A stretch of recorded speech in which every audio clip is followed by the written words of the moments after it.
اقبال نے کہا ہے نیست پیغمبر ولیکن در بغل دارت کتاب، کتاب تھی اس کے پاس. جیسے کہ آپ کو معلوم ہے کہ محمد عربی صلی اللہ علیہ وسلم کا انقلاب اگر اسے ٹریس کریں گے تو وہ قرآن کے ذریعے سے وجود میں آیا، اتر کر ہرا سے سوئے قوم آیا اور ایک نسخے کی میاں ساتھ لایا.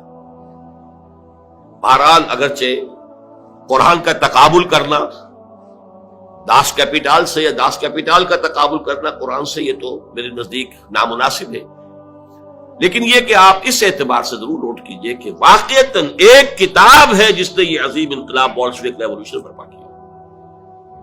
لیکن مارکس ہوں یا اینجل صاحب ہوں، دونوں رائٹرز تھے، بس مفکر تھے.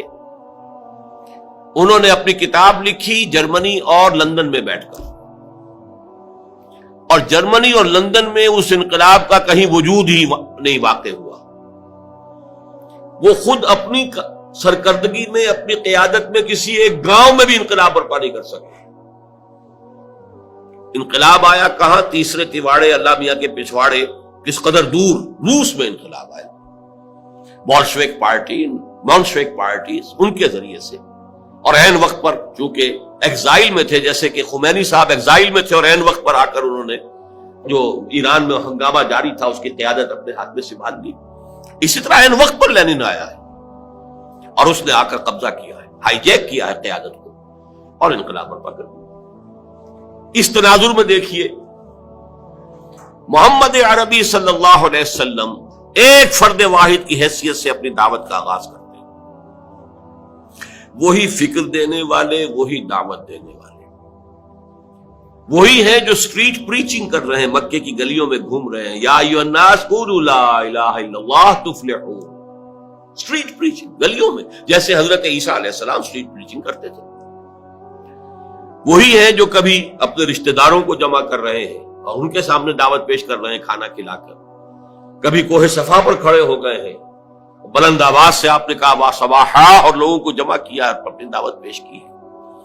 وہی شخص کہ جو فرد واحد کی حیثیت سے، ایک داعی کی حیثیت سے سامنے آیا، کل 22 برس میں اس نے پورے انقلاب کی تکمیل کر دی اور ہر مرحلے پر اس کی قیادت خود فرمائی. وہی سٹریٹ پریچر غزوہ بدر میں وہی کمانڈر ہے، غزوہ احد میں وہی سپہ سالار ہے، وہی سٹریٹ پریچر. یہ جیسا کہ ڈاکٹر مائیکل ہارٹ کا میں نے حوالہ دیا، یہ نقشہ دنیا نے کبھی دیکھا ہی نہیں، کوئی اس کی نظیر ہے ہی نہیں، کوئی مثال ہے ہی نہیں. سٹریٹ پریچرز ہی رہ جاتے ہیں. مربی اور مزکی بس ان کا اپنا ایک دائرہ ہوتا ہے. کچھ لوگوں کا تزکیہ نفس کر دیا، جو ان کے پاس چل کر آئے وہ بھی وہ آتے ہیں جو ان کی خانقاہ میں خود طالب بن کر آئے، وہ ان کا کوئی تزکیہ کر دیں گے، کچھ اصلاح ہو جائے گی. یہ عمل ایک فرد واحد وہی فکر دے رہا ہے، وہی دعوت دے رہا ہے. دعوت کا آغاز کتنے میگر، کتنے، میں وہ لفظ استعمال نہیں کرنا چاہتا، لیکن واقعہ یہ ہے کہ کتنے حقیر سے انداز میں ہو رہا ہے اور کیسی کیسی ناکامیاں سامنے آ رہی ہیں. پہلی مرتبہ جب حکم ہوا وانذر عشیرتک الاقربین، سورہ شعراء میں یہ آیت ہے، اے نبی ذرا اپنے قریبی رشتہ داروں کو خبردار کیجیے.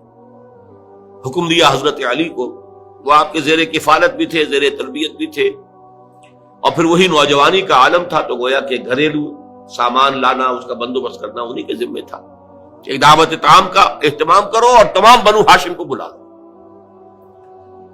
اہتمام ہوا، تمام بنی ہاشم جمع ہو گئے، کھانا لوگوں نے کھا لیا. اب حضور کھڑے ہوئے اپنی بات کہنے کے لیے، تو کچھ لوگوں نے ہوٹنگ کی، کچھ نے فکرے چست کیے، کچھ نے شور مچایا، اور مجمع جو ہے وہ چلا گیا اور حضور اپنی بات کہہ بھی نہیں سکے.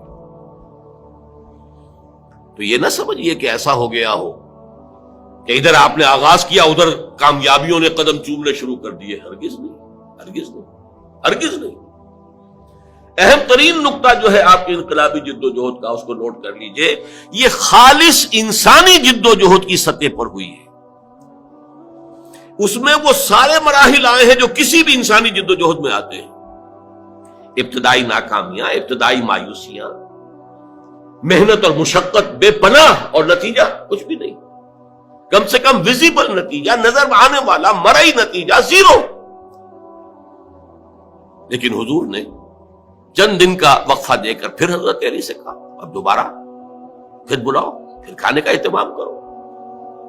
اب میں یہ کہا کرتا ہوں کہ شاید لوگوں کو شرم آ گئی کہ 2 مرتبہ کھانا کھا لیا ہے، آخر اتنی شرافت وہ لوگوں کے اندر بھی تھی۔